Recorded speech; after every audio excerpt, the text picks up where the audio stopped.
Neste episódio, a Lígia está no Ártico, o Gonçalo gostava de estar no Ártico, o Tiago faz analogias náuticas e o Miguel põe asteriscos no sucesso do Ariane 6. Está lançada a nau espacial. Bem-vindos a bordo, ouvintes. Desta vez temos uma nau cheia, os 4 tripulantes, ou pelo menos 4 tripulantes a ocupar cada um o seu posto. Eu sou o Gonçalo. Eu sou o Miguel. Eu sou o Tiago. E eu sou o João. Dois convidados de seguida, é verdade. A Lígia foi completamente expulsa e foi banida para o Círculo Polar Ártico. Não vamos falar de todo na Lígia porque eu estou ruidinho de inveja, ela está na sua expedição polar e em vez disso recrutámos dos melhores que o país tem para dar. João Montenegro, bem-vindo ao podcast. Muito obrigado, é um prazer estar aqui e obrigado pelo convite. Isto, vamos ser sinceros, a partir do momento em que vimos o João falar no podcast Despolariza, fomos logo tipo, ok, temos de o trazer para o nosso, mete na lista e felizmente conseguimos aqui acordar. Portanto, espero que esteja tudo bem contigo. Seguiste o lançamento do Ariane 6? Tenho de dizer que segui assincronamente, não apanhei o lançamento real time, falhei, não consegui, estava numa reunião. Não estavas a roer as unhas no stream, em direto? Não. Mas já me aconteceu, mas não porque não estava altamente ansioso, não é? Mas já me aconteceu também uma coisa com o IFT 4, não consegui estar a ver em real time, mas apanhei o final, apanhei a parte melhor, apanhei durante a reentrada quando a Madeira Brava apenas estava para sair. E desta vez com o Ariane 6 já só apanhei as conclusões de que pronto, os payloads não estavam a ser destacados do segundo estágio, e pronto, apanhei as partes melhores / piores. Vamos também ter tempo de falar mais sobre isto, né? Será um dos nossos temas, invariavelmente, mas para já vamos falar sobre ti enquanto convidados. Estamos todos muito contentes de ter um engenheiro, porque a Lígia tem-nos impingido de cientista atrás de cientista e já não dá mais, portanto é fantástico. Mas acho que dizer engenheiro para te descrever é bastante redutor. Pouco, não é? É limitante, é redutor, exatamente. Engenheiro, designer, inventor, empreendedor, influencer espacial. Conta, o que é que te ocupa hoje em dia? Muito pouco influencing, devo dizer. Muito pouco. Ainda bem, soa só errado. Exato. Mas pronto, sim, o meu dia-a-dia tem sido sobretudo a minha empresa, Dark Matter. O que estou a fazer é uma mistura sempre entre Business Development e Engineering. Estamos aqui numa série de Proposal Writing, ao mesmo tempo que temos o dia-a-dia, que é literalmente implementar. Mas eu posso explicar um bocadinho depois mais o que é que fazemos exatamente na Dark Matter. Mas sim, assim, para tentar descrever, eu tenho um bocado de dificuldade em fazer essas introduções, o que é que eu sou. Regra geral, vou pelo coisas que as pessoas percebem. Sim, posso dizer que sou um empreendedor que gosta de fazer coisas com engenharia e que trabalha com inovação no espaço, inovação noutras áreas também, mas inovação no espaço, pelo menos é o que tem sido os meus últimos anos, tem sido isso. João, deixa-me pôr-te um desafio então. Se fores para um jantar de família e tiveres que explicar à tua avó de 80 anos o que é que tu fazes, como é que tu descreverias? Pois, é isso. Isso aconteceu agora no sábado passado. A minha avó fez 90 anos sábado passado e aconteceu a mesma coisa. Em regra geral eu digo coisas simples do género. Eu tenho estado a trabalhar com fazer software para o espaço, por exemplo. Eu não sei se isto é simples de dizer, mas em vez de dizer o que é que eu sou, digo o que é que eu tenho estado a fazer. Acho que parece mais prático.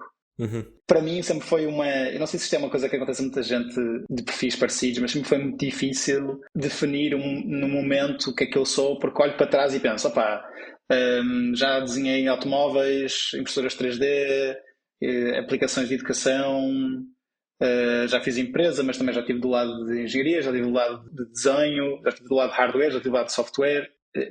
Isto por um lado dá uma certa ansiedade do género de dizer, olha, eu adorava dizer assim, não, este é o meu caminho agora e só vou por aqui and that's it, mas regra geral acabo sempre por generalizar. É por isso que depois acabei por decidir que fazer empresas era a coisa que mais me vocacionava, porque aí podia tocar em várias coisas e tinha a desculpa de dizer, ok, não, isto é uma startup, eu posso ir para esta reunião, não estou a mais aqui, não estou mais ali, e as pessoas não levarem a mal. Sem dúvida, e foi exatamente por isso que eu comecei por perguntar também o que te ocupa de momento. Porque se vocês forem ao site do João Montenegro, que é monte-negro.org, acho que tracinho é hífen, né? Mas isto aqui vai ser tracinho. Sim.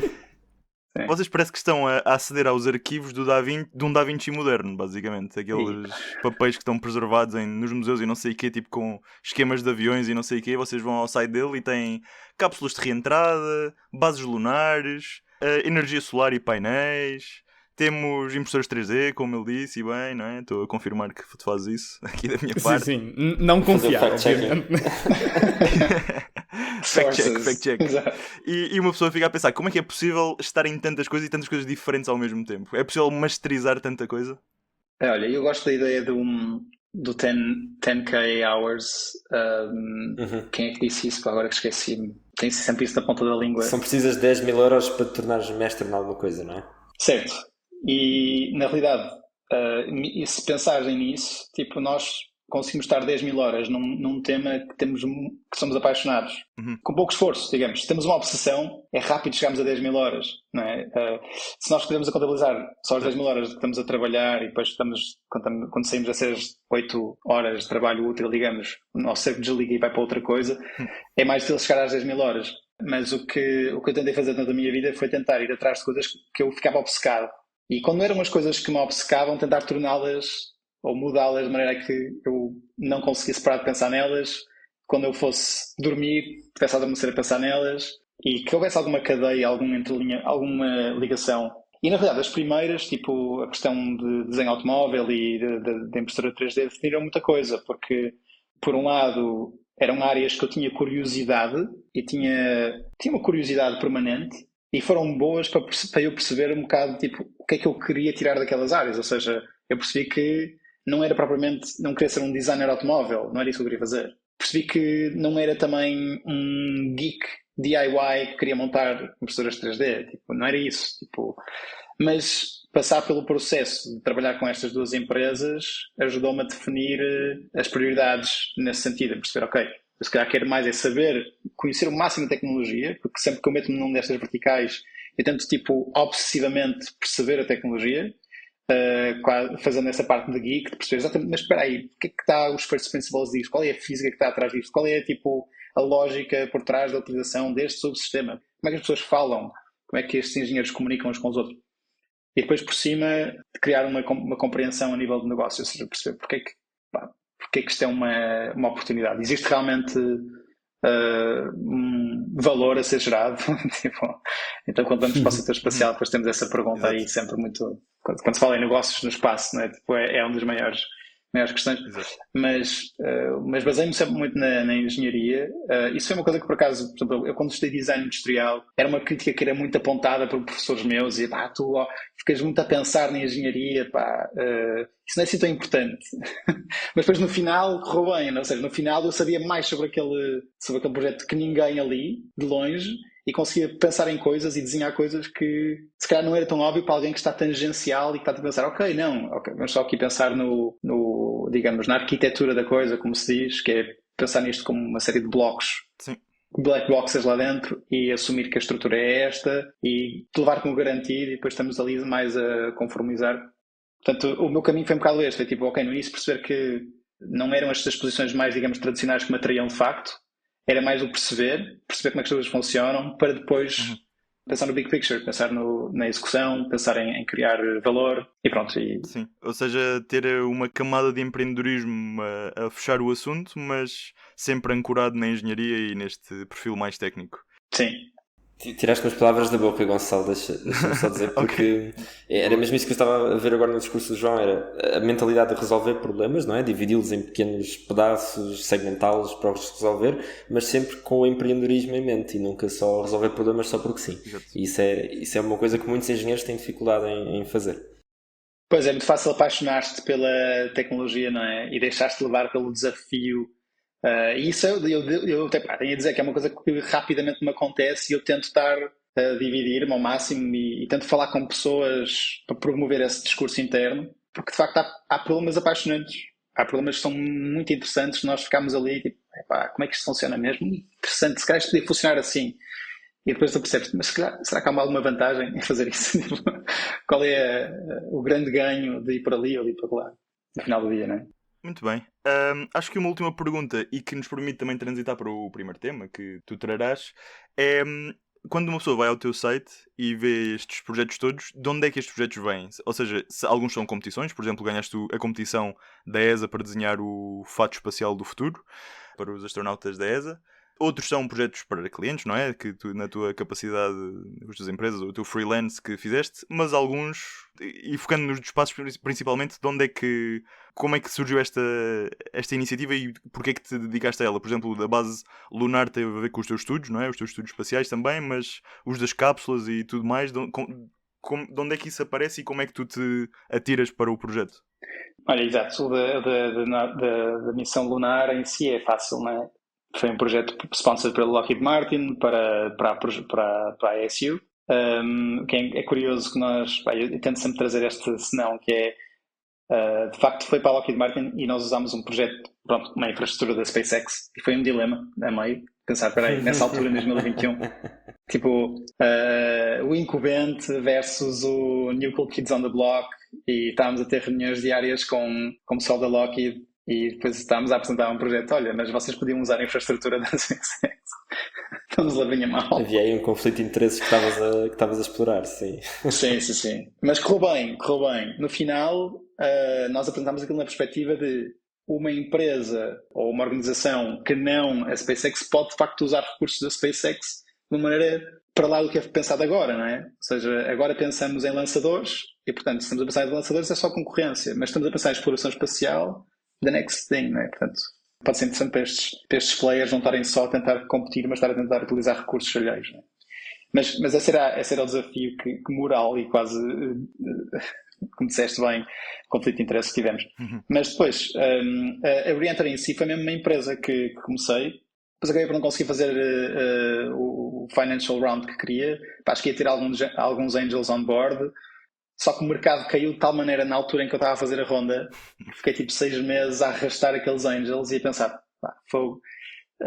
será que isto vale a pena? E chegámos a um ponto em que eu comecei um bocado a fazer as contas à vida sobre in-space manufacturing, da nossa narrativa, e comecei a pensar, será que havia mesmo lugar para mais um player a prometer fazer algo que depois eu posso explorar melhor mais à frente na conversa, mas a prometer fazer algo que neste momento é só um wild guess, não é? Esta coisa de produzir produtos no espaço e trazê-los para a Terra.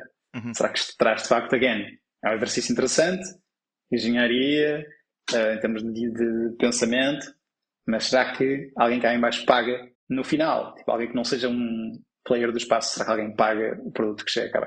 Portanto, são tudo questões engraçadas que depois nós acabamos por fazer assim uma lógica de dizer, ok, vamos fazer aqui um spin-off e mais pela vertente de software, e é isso que estou a fazer neste momento.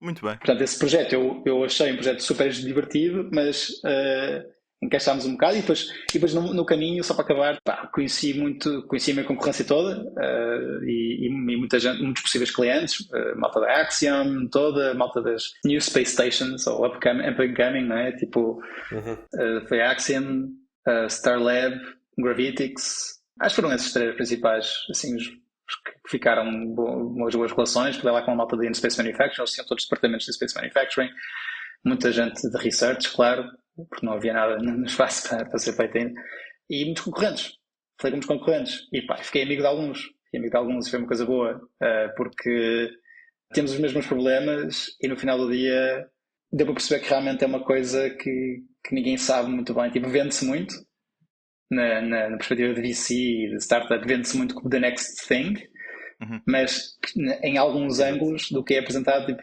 cientificamente e em termos de economicamente, ninguém sabe muito bem se isto vai vingar. Está tudo feito assim, fingers crossed, não é? Mas pronto, esse foi o contexto da cápsula da Nazaré, foi na empresa Reenter. Muito fixe, é interessante falar desta perspectiva empreendedora de começar do zero e começar quase, se calhar não unipessoal, mas começar, pronto, estamos muito habituados a falar dos grandes primes e das grandes empresas e que o espaço até recentemente foi dominado assim, e portanto é interessante falar com uma pessoa que começa assim de raiz a tentar competir com os grandes. E tem piada tu falares da next big thing, porque uma das minhas perguntas aqui no meu banco para a introdução é: ou seja, de onde vêm estes projetos todos, alguns são competições, são projetos para clientes, estás à procura da next big thing, da próxima coisa grande. Portanto, estamos em sintonia nesse aspecto.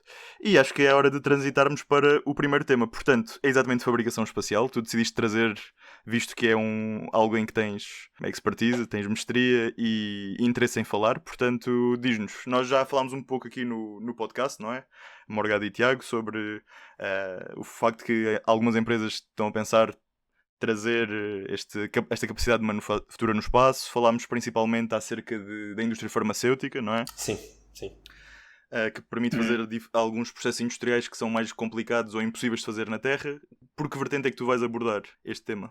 Eu acho que é um tema muito maior do que eu acho que conseguiria trazer para aqui de uma maneira útil, portanto eu vou tentar simplificá-lo. Um amigo meu, o Eric Kuhl, tem dos melhores sites sobre isto, que é o Factories in Space. Alguém que esteja interessado na área, recomendo vivamente. Ele é o melhor researcher que eu conheço na área e publica tudo. E eu, em várias conversas com ele, começámos a construir certas narrativas que eu achei interessantes. Uma delas é que existe, na realidade, podemos dividir o in-space manufacturing, digamos, em dois campos: Space Products e Space Structures. Space Products, sendo essa lógica de produzir, não é, cristais de proteínas ou ZBLAN para telecom e trazê-los cá para baixo. Space Structures, construir estruturas espaciais com utilidade a longo prazo e deixá-las lá em cima. Ou seja, construí-las em órbita um bocadinho à tradição, não é, do ISS Building ou a Mir ou o que fosse, não é? Próprias vezes a Station. Portanto, todas essas tradições mais manuais, digamos, e mais bulky, mais maciças, que eu vejo uma versão muito interessante a aparecer com robotics e com autonomous spacecraft. Portanto, eu divido as duas porque eu acho que as duas só podem se pôr dentro de space manufacturing, sendo que uma é mais space assembly e outra mais space product manufacturing, e tem clientes muito diferentes. O meu ângulo foi um bocado perceber aqui no meio onde é que podem haver oportunidades proximamente e qual é o caminho fazível, não é? Porque no caso, por exemplo, de in-space product manufacturing, o caminho fazível seria, ou das duas uma, ou conseguir ter, do género da Space Forge, uma Forger que é só o payload e pô-la algures numa estação espacial e pô-la a funcionar, que foi o que eles fizeram, aí é o que é a lógica que eles querem depois fazer com o Starforge deles, que vai ser um satélite que só tem o payload, eles observam, e eventualmente, depois existe esta reusable life cycle, que é teres uma cápsula e conseguires voltar com os produtos cá para baixo. O que eu estou a ver agora, que é curioso, estamos a ter as cápsulas e estamos a ter os veículos antes de termos o use case validado. O use case sendo que aquele produto tem de facto utilidade para o pagante final. Achas que a mentalidade é um bocadinho aquela do build it and they will come? Quem começou, entre aspas, isto na grande boom recente foi um bocado a Varda Space, não é? Com das rondas mais subscrevidas de Space Tech de sempre, sem ser a SpaceX e a Relativity Space. Sem ser launchers, foi a ronda mais subscrita mais rapidamente de sempre. Foi tipo 4 minutos, estavam os tickets todos distribuídos. Ficou muita gente de fora, os investors ficaram muita gente de fora, e essa gente foi toda a fazer investimento em concorrências. E aí apareceram clones da Varda Space rapidamente. É um bocado injusto dizer que são clones, mas empresas a dizerem que querem concorrer, não é? Sim. E têm execuções diferentes, como por exemplo a Inverse Space, que é bastante interessante. Uma série de outras. Desculpa interromper-te, mas se calhar devíamos só explicar para os ouvintes que não estão familiarizados o que é a Varda Space e o que é que eles estão a tentar fazer. Certo. Eles neste momento têm uma coisa na ISS, não é? Um dispositivo, se não me engano, ou estou a confundir com outros? Na realidade o que eles fizeram, eles fizeram logo a cápsula. A coisa principal da Varda Space foi eles fazerem a station deles como uma orbital demo. E eles lançaram-na em 2023, acho eu, e depois tiveram para reentrar durante 3 ou 4 meses porque não tinham a FAA approval. Exato, eles lançaram antes de terem a licença para reentrar, sim. Exatamente. E no final conseguiram ter a FAA approval, depois tiveram a licença e reentraram muito bem, correu tudo bem, conseguiram fazer o voo completo. Porquê? Uma das coisas aqui interessantes é que realmente, porque é que há o ângulo de vamos fazer a cápsula primeiro? Porque tudo o que são materiais de TPS, Thermal Protection Systems, sistemas de proteção térmica, todos estes materiais entram debaixo de um guarda-chuva de ITAR, que para quem não conhece é International Traded Arms, exatamente, e que define a capacidade de exportar este conhecimento para outros países, e não só, para a própria utilização no setor comercial. O ITAR, no fundo, foi sempre muito ligado a estes materiais, porque estes materiais foram originalmente desenvolvidos para as cabeças das ogivas de mísseis intercontinentais. Os carbon-carbon, que é, por exemplo, as asas do Space Shuttle, aquela parte da frente, que são ligamentos de carbono.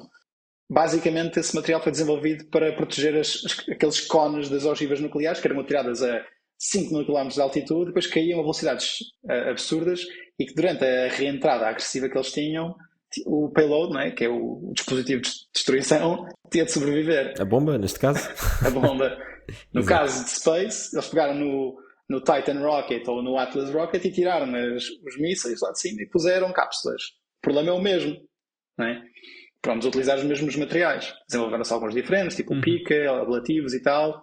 Depois mais tarde os de alumínio, os tiles, que agora também estão a ser usados na SpaceX. Mas que eles, pronto, a SpaceX desenvolve as suas próprias versões. Mas para qualquer player mundial, tipo europeu, por exemplo, ou chinês, ou indiano, que queira ter a sua própria cápsula de reentrada, neste momento não é assim tão fácil. A Europa conseguiu já, por exemplo, alguns acordos de ter acesso a algum do IP, por exemplo, para tiles. No caso do Space Rider, foi feito um joint project com a JPL de partilha de conhecimento para os tiles. Mas se repararem, uma grande parte das cápsulas de reentrada europeias, então se olharem para da Exploration Company, não são feitas com o pica tradicional. São feitas muitas delas com cortiça. Com ligas de cortiça e outros materiais. Exato. O que para nós é ótimo, atenção, porque a Amorim vende cortiça a eles, não é? A portuguesa. Exatamente. Para a Amorim Labs tem sido ótimo. Olha, não fazia ideia. Procurem no Google o site da Amorim Advanced Composites ou Space Composites ou alguma coisa do género. Eles têm todo um website dedicado só a ligas de cortiça para aeroespacial e outras indústrias. É um site muito interessante de ver. Aliás, aquilo está cheio de fotografias do Space Shuttle e tudo mais. É, muito interessante. Agora que dizes isso, por acaso, os meus colegas adoram ir a conferências e roubar goodies, aqueles pequenos objetos tipo canetas e pósteres e cadernos, souvenirs. Então no outro dia alguém foi, já há uns meses, e disseram, isto é português que queres? E deram tipo uns quadrados de cortiça. E eu fiquei tipo, primeiro, para que é que eu quero isto? E segundo, porque é que esta empresa anda na conferência do espaço a dar cortiça? E não fazia ideia que era para ser... Eu pensava que era isolamento ou alguma coisa tipo, sei lá. E na realidade o negócio começou aí. Mas para eles é um material super inovador. Exato. Sim. Falaste de isolamento. Na realidade, o TPS tem duas utilizações, tanto para material, digamos, de contacto com plasma ou material de isolamento interno. E era utilizado principalmente nas fairings, porque, reparem, as velocidades mais altas, quando se já está na exosfera, começam já a ser parecidas com as velocidades de reentrada. Não há ainda aquela ionização toda daquele plasma, mas já há fricção cinética. Então as fairings, as carlingas, não sei como é que se diz em português, mas aquelas caixas que estão por cima do veículo a protegerem a carga, a protegerem os satélites, elas têm que ter isolamento. E no Ariane 5 já era a Amorim que fornecia o isolamento em cortiça para esse interior. Devo dizer que no esquema do Ariane 6 o esquema industrial não está lá. Portugal representado a providenciar este material importantíssimo. Mas devia. Temos de nos vender. Só para acabar o raciocínio, então havia estas duas áreas, não é? Portanto, havia as empresas que estavam a pensar em fazer estes veículos de reentrada, e o que eu achei interessante foi que realmente, em termos de capacidades próximas, também estamos a chegar a um momento na história em que é bastante realista pensarmos em estações espaciais completamente autónomas.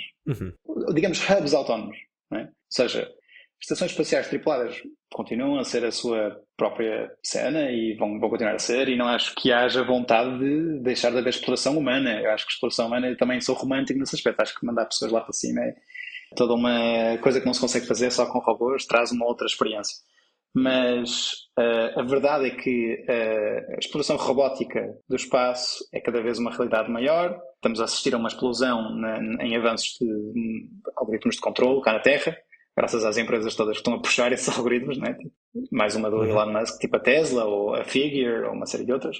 E os drones, em particular, não é? Quer dizer, os mecanismos de controle mais próximos são os dos drones, são os da DJI. E em paralelo a este mundo de, no futuro, vamos fazer produtos no espaço e trazê-los para a Terra, existe um mundo de Space Assembly que eu acho que é muito interessante e que eu vi um bocadinho, digamos, deixado para trás, porque já existiam muitos lançamentos de Space Assembly. Eu lembro, por exemplo, de ver, não sei se vocês têm estas imagens, mas pá, eu tinha uma opção com a National Geographic quando tinha poucos anos, quando era mínimo, não sabia ler e ia vê-las, porque elas tinham aquelas imagens incríveis.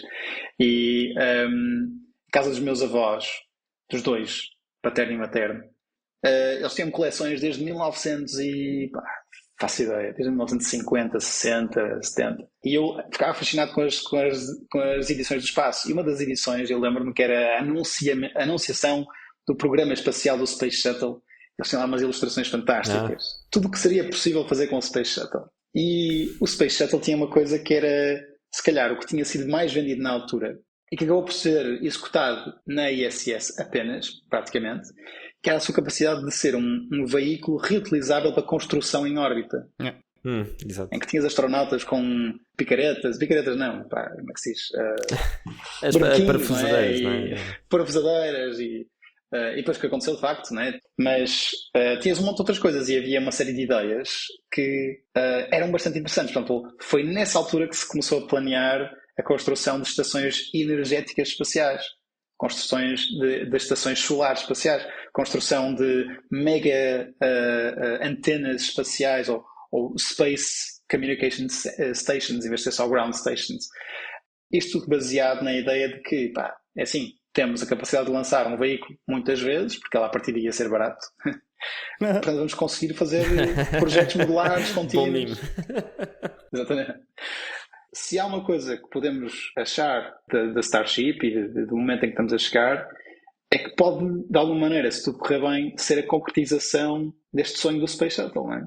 Ser a concretização verdadeira, não é? Com os 100% reutilizáveis, com grandes volumes, grandes cargas, não é? E, de facto, vamos poder começar a olhar para o espaço como um sítio em que a matéria-prima chegar lá já não é um problema, já começa a ser a realidade, em que teres projetos maiores também já começa a ser a realidade, e em que estes projetos podem ser, em vez de serem totalmente construídos por seres humanos em veículos complexos com cabines pressurizadas, vamos estar a falar de situações 100% automatizadas a longo prazo e a curto prazo, de maneira bastante coordenável, na mesma automatizadas. Por exemplo, uma das coisas que é super interessante, e se pensarem, há um paralelismo enorme com o que tem acontecido na área dos drones em clustering, é que o pessoal faz aquelas exibições na China, né, dos drones a voar em sincronia. Esses exatos algoritmos, se tirares o valor de gravidade, a serem usados para fazer, por exemplo, assembly de uma Phase Array Antenna Station em órbita gigante, para ser usada como um relay para a Deep Space Network de exploração espacial, ou até para substituir rapidamente a maneira como se fazem satélites GEO, que são satélites muito caros, por satélites modulares que podem ser feitos por várias organizações, por várias empresas no mundo, não é? Podem ser, no fundo, comunidades e não projetos monolíticos. Isto acaba por ser uma realidade interessantíssima. E acaba por ser uma coisa que diria que está pouquíssimo distante. Ou seja, os lançadores existem, os algoritmos existem, os sistemas de controle existem. O que pode não existir tão facilmente no início é proof of concept that you can dock CubeSats. Eu lembro-me de outra coisa que pode... Eu lembro-me de outra coisa que pode não existir também, que é capital para fazer isso tudo, porque se não forem os Estados a patrocinar isso, nós temos, pronto, como tu há bocado referiste, as estações orbitais a serem desenvolvidas agora, comerciais, mas estamos a falar de coisas com um módulo, 2 módulos, 3 eventualmente. Coisas assim de uma magnitude maior, em que seja preciso uma assemblagem coordenada no espaço, como estás a descrever, ainda ninguém está a propor isso seriamente. E eu acho que uma das razões é, primeiro, para quê, não é? Já lá, é questão do objetivo sempre. E depois, onde é que está o capital para isso? Imagina, só à parte rápida, do meu ponto de vista, o porquê há uma boa resposta, que é, nós não conseguimos meter tudo dentro de um só foguetão. E, portanto, a partir do momento em que temos essa possibilidade de lançar coisas em módulos e montar no espaço, isso facilita muito teres ideias para missões. Ok, eu faço exploração espacial, é científico, tudo bem. Mas há missões que têm problemas muito sérios na minha área. Por exemplo, o James Webb. Sabemos lá quanto tempo é que os engenheiros não passaram a conceber aquele heat shield que dobra de uma maneira toda XPTO para caber dentro de um lançador. Se calhar tinha sido lançado há 5 ou 10 anos se não fosse preciso fazer esse trabalho todo e fosse montado em órbita. Portanto, há uma vantagem clara, né, em termos de volume e daquilo que tu podes fazer de maneira mais simples, montando as coisas no espaço. Mas claro, eu estou 100% de acordo. É muito difícil e vamos precisar de convencer as pessoas e mostrar que é possível, né? Nós no episódio anterior, em que tivemos cá a Rita, e ainda há 2 episódios atrás, falámos da questão do telescópio na Lua, não é? De montar grandes radiotelescópios na Lua. Pronto. Isso é uma das coisas que realmente conseguimos com estes grandes lançadores e esses algoritmos de controle conseguimos fazer. Portanto, há de facto coisas para fazer no espaço com grandes volumes e grandes arquiteturas. Mas volta à questão do capital, porque essa é que foi a parte que vocês não me responderam. Sim, eu queria só dizer uma coisa, que eu acho que a parte interessantíssima disto é, vocês ainda estão se calhar a pensar nas estações pressurizadas. Ou seja, quando estamos a pensar em lançar, por exemplo, uma estação espacial, o volume e massa necessária para ter o ACLS, o Environment Control and Life Support Systems, é uma quantidade enorme da massa da estação espacial. Desde os scrubbers, que são densíssimos, aos sistemas todos de manutenção de água. A água é das coisas mais densas que podes ter em órbita. Que é engraçado. Tipo, acima disso, só os metais. Depois, toda a parte de interface humano, manutenção de temperatura, todo esse componente, que é importante no caso de querer fazer uma estação espacial, vai completamente pela janela quando estamos a falar de sistemas completamente automatizados. Por exemplo, dizemos que uma das estações que eu acho que é mais interessante para fazer no futuro próximo não é necessariamente se quer fazer um projeto, digamos, acabado, mas uma plataforma. Por exemplo, nós neste momento temos ground stations, no chão, sistemas com alto ganho, não é? No chão. No espaço, ter sistemas de alto ganho é mais difícil. Se vocês virem a maior parte dos satélites que estão em órbita geo, eles têm de facto antenas gigantes, antenas muito grandes, porque têm de ter ganhos altíssimos, mas nesse caso têm de ter lançadores enormes para os conseguir fazer e só normalmente é um consórcio ou há meia dúzia de empresas que conseguem reunir capital e quem banca são os Estados. Imaginem esquecer esse processo e fazer uma coisa ao contrário, dizer assim, ok, existem estes módulos. Estes módulos são satélites pouco maiores que CubeSats. Têm capacidade de fazerem uma espécie de um final maneuver até docking. Portanto, não estamos a falar de rebraços robóticos, nem coisas complicadas. É simplesmente o que o Dragon faz neste momento quando vai para a estação espacial. Aproxima-se e faz um encaixe. São sistemas semi-redundantes, portanto eles têm power e maneuverability, etc., comunicação, mas não precisam de ter uma antena gigante cada um deles. Cada um deles pode ser um sistema pequeno que tem uma série de funções limitadas. E estou aqui a adiantar, mas para responder à questão económica o que eu quero dizer é, se nós mudarmos a maneira como construímos antenas no espaço para consórcios ilimitados, que basicamente qualquer empresa pode dizer assim, ok, eu compro 50 satélites dessa comunicação, desse sistema, e fico com 50% do hub na sua exploração. Portanto, tudo o que for utilizado daquela mega gain antena, que pode ser uma antena de phase, ou seja, não é preciso ter aquela forma côncava, é preciso pode ser um sistema já partido. Eu entro. E depois vai outra empresa e diz assim, eu também quero fazer parte desse consórcio, então eu banco mais outros satélites. E o projeto não precisa de estar, digamos, nunca a 100%, porque qualquer pessoa pode entrar, ou qualquer empresa poderia entrar e dizer assim, ok, eu quero adicionar mais sistemas ao hub, e ficar com participação. Ou seja, no fundo aplicar o modelo ISS, que é um modelo de Continuous Development com vários, neste caso, países membros, para um processo, digamos, de consórcio completamente colaborativo, não é? Que é colaboração no espaço através de robôs. Ou seja, em vez de termos de ter o projeto gigante aprovado e não sei o quê, temos um projeto que pode ser uma antena de 10 metros, pode ser uma antena de 20 metros, depende da quantidade de pessoas de empresas que entrarem, e a prazo é uma estação. É uma estação que depois pode ter módulos que entram para refueling, módulos para aumentar a capacidade de power, tudo módulos pequenos, completamente automatizados, que ligam-se à estação sem precisarem de seres humanos a ligar os barbequinhos no final. Eu digo isto não na lógica de tentar substituir a ISS, mas de fazer coisas que que foram feitas até agora, que é os satélites de geo e outras coisas, mas de uma perspectiva diferente, de uma maneira diferente. Eu queria só rebobinar um bocadinho, porque acho que estava curioso de saber uma parte-chave sobre esta conversa, que é onde é que a tua empresa Dark Matter e tu, enquanto professor Pardal, aqui de Portugal, entram neste ecossistema de manufatura espacial. Qual é que é o teu papel neste assunto? Então, assim, vou ser claro, neste momento nós tivemos até agora a criar a capacidade de sobrevivermos. Portanto, arranjamos alguns clientes, fechamos alguns contratos e trabalhamos com desenvolvimento de software para Space, mas também para outras áreas. Não somos enormes, temos dois engenheiros a desenvolver continuamente para clientes, para depois ter ao mesmo tempo um labs, uma capacidade de laboratório, de ir atrás de projetos mais interessantes, que é uma coisa que eu aprendi a tentar fazer a Reender, que foi, ok, isto não é a mesma coisa que fazer, por exemplo, uma empresa de software em que é possível começar na sala de alguém, que foi o que aconteceu quando fizemos a Ubo, eu e o Diogo. É preciso mais capital, é preciso, os projetos são a longo prazo, há tenders e há deadlines longos e é um long-term run. Portanto, o que eu acho que nós conseguimos fazer com a Dark Matter é o contrário, conseguimos montar uma maneira de termos alguma estabilidade e na mesma de conseguirmos ir atrás desses standards.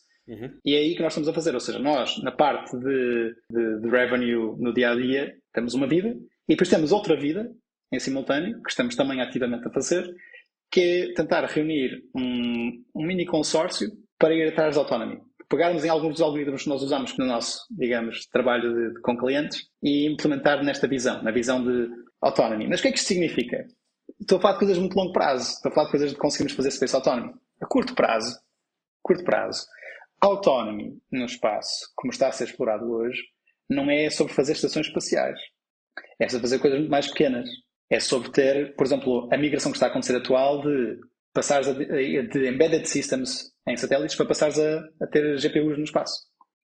Isto significa, por exemplo, que o que existe neste momento na cadeia de valor, por exemplo, da EO, vai mudar completamente e já está a mudar completamente. Há empresas como a Planet já estão a mudar isso, né, com a próxima geração dos Pelican, em que, de repente, uma grande parte do processamento pode ser feito em órbita e significa que o broadband usado é baixo, portanto não tens de andar a perder tempo e dinheiro a comprar slots e à espera que a tua imagem de 15 mil euros chegue a ti. E mais, a maior parte das imagens que um satélite de EO tira são completamente inúteis, não servem para nada porque não havia um barco naquela imagem. Certo. Ou seja, estás a observar o oceano e não viste barco nenhum.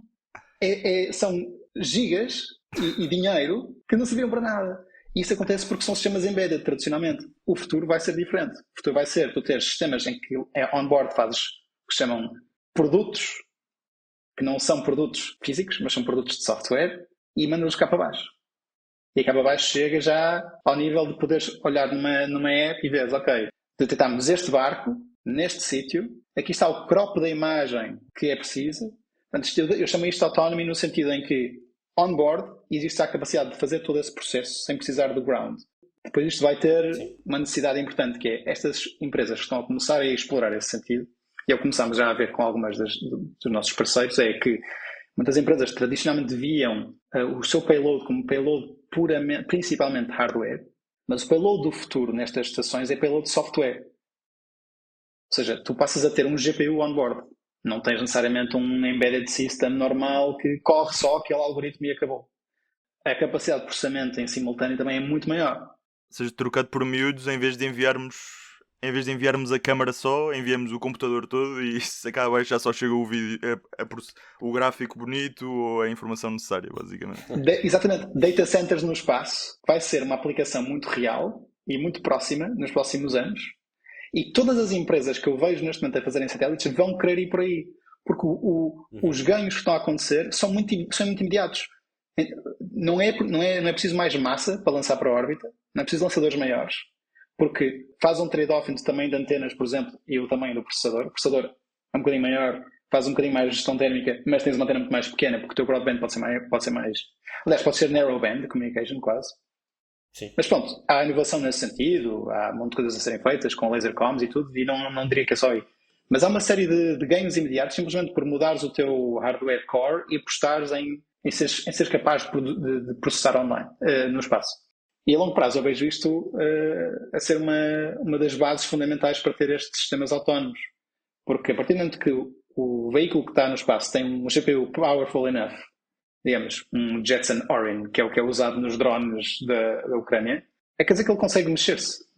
Quer dizer que ele consegue manter a órbita sozinho sem precisar pedir a ninguém. Quer dizer que ele consegue fazer tudo, desde apontar para um sítio, fazer a manobra de reorientação, apanhar os dados, processar os dados, preparar os dados para enviar e decidir se os vai enviar ou não, baseado na missão. Todo este pipeline. E nem estou a falar de pôr Transformers no espaço, que depois é uma coisa que eu acho que vai acontecer eventualmente, mas para já acho que tipo LLMs no espaço, né? A Skynet. Literalmente uma Skynet.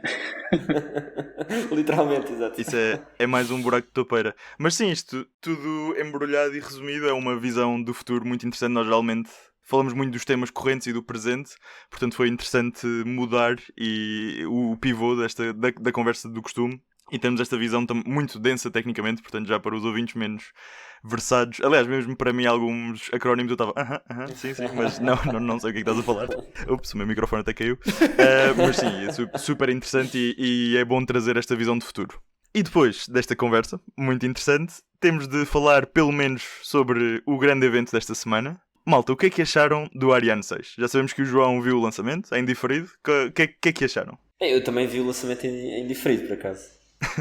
Eu vi em direto, eu estava assim, dizia no canal do YouTube que não ia ser lançado não mais cedo do que às 9, então liguei o YouTube na TV, na live stream, às 9 certo, e estava a lançar. Tipo, liguei 10 segundos antes de lançar, já estava o senhor a contar, sim senhor. Isso é que é pontaria.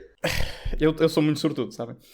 E foi um lançamento muito aborrecido, no sentido em que não aconteceu nada muito especial. O stream é uma porcaria. Nós somos europeus, nós ficamos felizes que o lançamento tenha corrido bem. Há muita coisa de interessante, como é óbvio, para abordar, e as payloads que foram lançadas foram diversas, portanto podemos ir por aí. Mas no sentido de pessoas, estamos aqui na converseta, como diz o Gonçalo, do podcast a analisar este tema. O interessante para nós é quando eles fazem belly flops e caem no oceano, né? E coisas do género. Não, mas aí eu discordo de Tiago, porque eu acho que aquela parte final realmente podia ter corrido melhor. Portanto, se calhar deixem-me fazer um resumo do que é que aconteceu. Então, ora, Ariane 6, primeiro lançamento, depois do Ariane 5 ter falecido para a existência mais ou menos há um ano atrás. Portanto, tivemos aqui um ano sem um lançador pesado europeu. Portanto, construir uma plataforma de lançamento nova.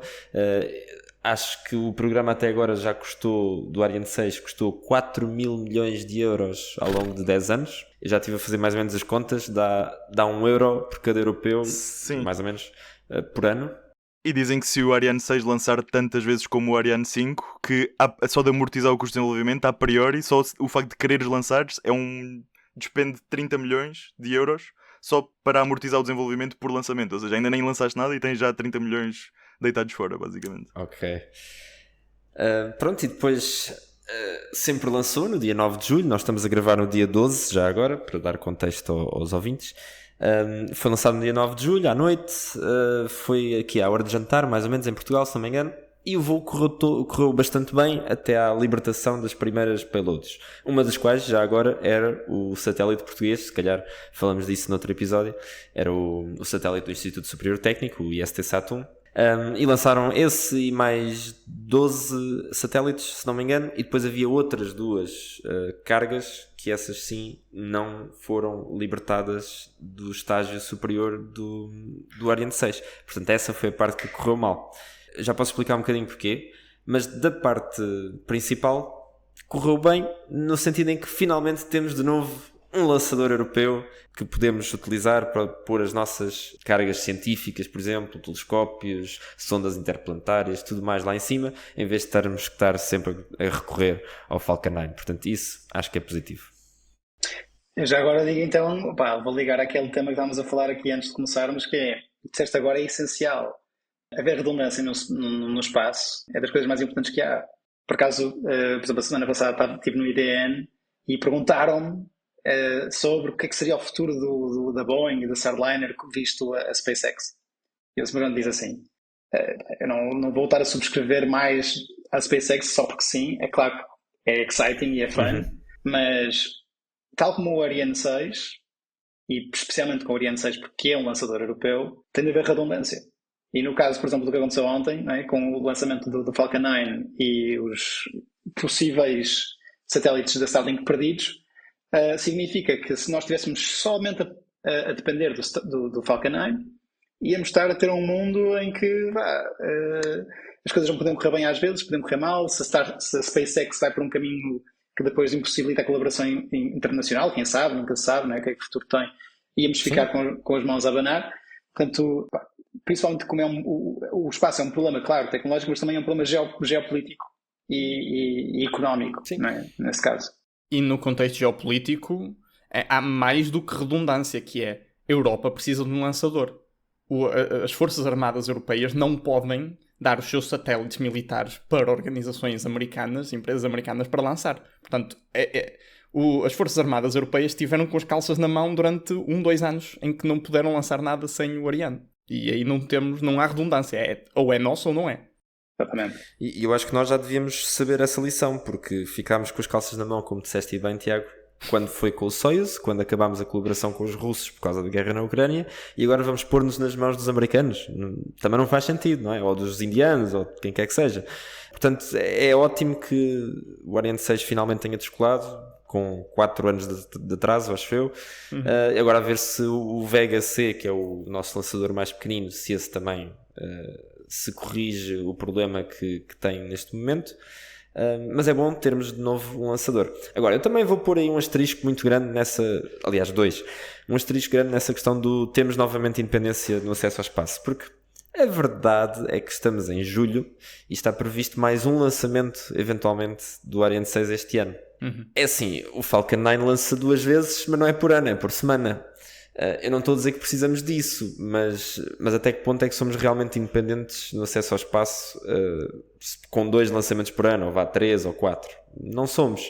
Tanto que, e a prova disso, é que a agência da EUMETSAT, que faz satélites meteorológicos europeus, já anunciou, ainda antes do lançamento do Ariane 6, portanto, para não haver dúvidas, que, olhem, vamos cancelar os lançamentos que tínhamos contratados convosco, vamos lançar com o Falcon 9. E é uma agência, ou whatever, europeia. Portanto, isso foi uma chapada de luva branca na ESA e na Ariane Space.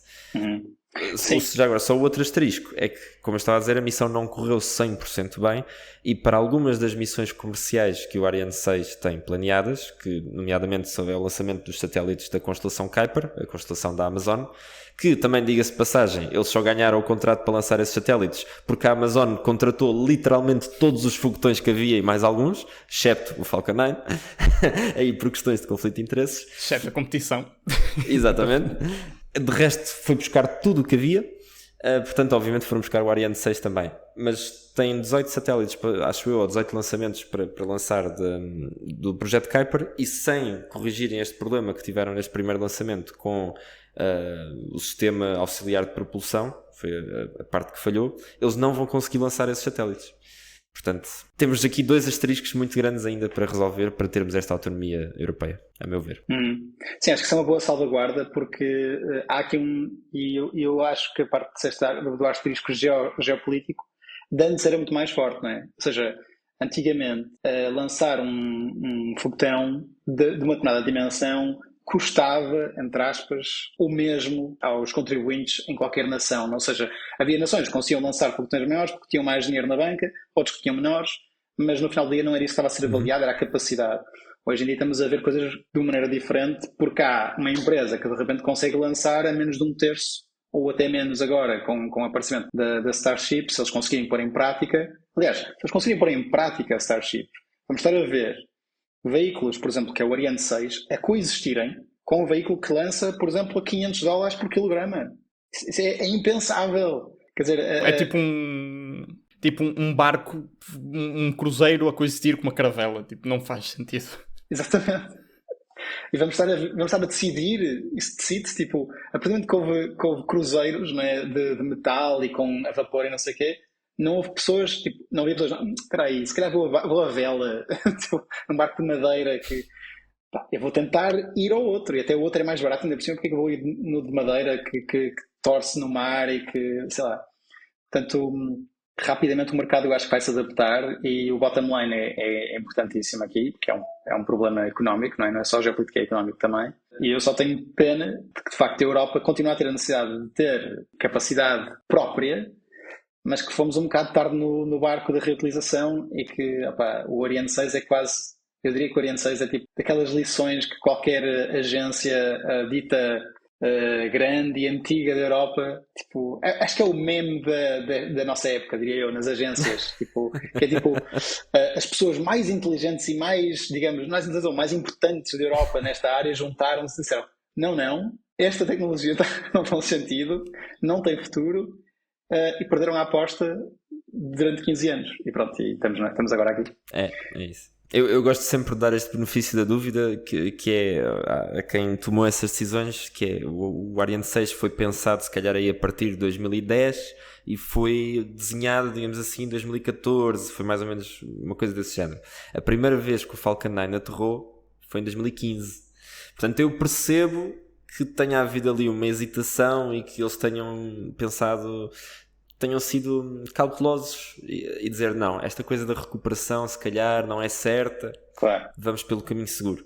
Mas obviamente em retrospectiva foi a pior decisão que podiam ter tomado.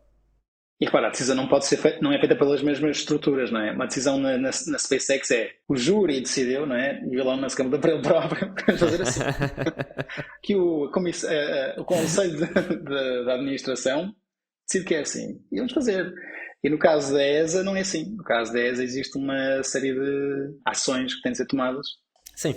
Exatamente. E estamos a precisar de gente a discutir espaço em Portugal para ver se isto anda para a frente. Muito bem. É verdade. E nós queremos agradecer ao nosso convidado, João Montenegro, por ter estado aqui e por ter partilhado um bocado do seu mundo. Foi verdadeiramente fascinante e é uma perspectiva técnica única que nós não tínhamos no podcast. Portanto, agradecemos e esperemos que voltemos a navegar por mares semelhantes, que nos cruzemos novamente. Obrigado, João. Foi um gosto ter-te aqui. Ok, obrigadíssimo e estou disponível, se me quiserem. Foi um prazer falar com vocês e grande podcast. Muito obrigado mais uma vez, João, por estares aqui connosco. E obrigado a ti, ouvinte, por estares desse lado. Se tens comentários ou sugestões, podes falar connosco diretamente através do e-mail nauspacialpod@gmail.com. Se gostaste de nos ouvir falar e discutir todos estes termos super técnicos com o nosso colega João Montenegro, podes também tu deixar-nos umas estrelinhas e uma review no Apple Podcasts ou na aplicação do Spotify. Subscreve na tua plataforma de áudio favorita, no YouTube e segue-nos no Instagram. A música que estás a ouvir é do Josh Woodward. Voltaremos para a semana com mais uma viagem da nau espacial. Adeus! Adeus! Tchau!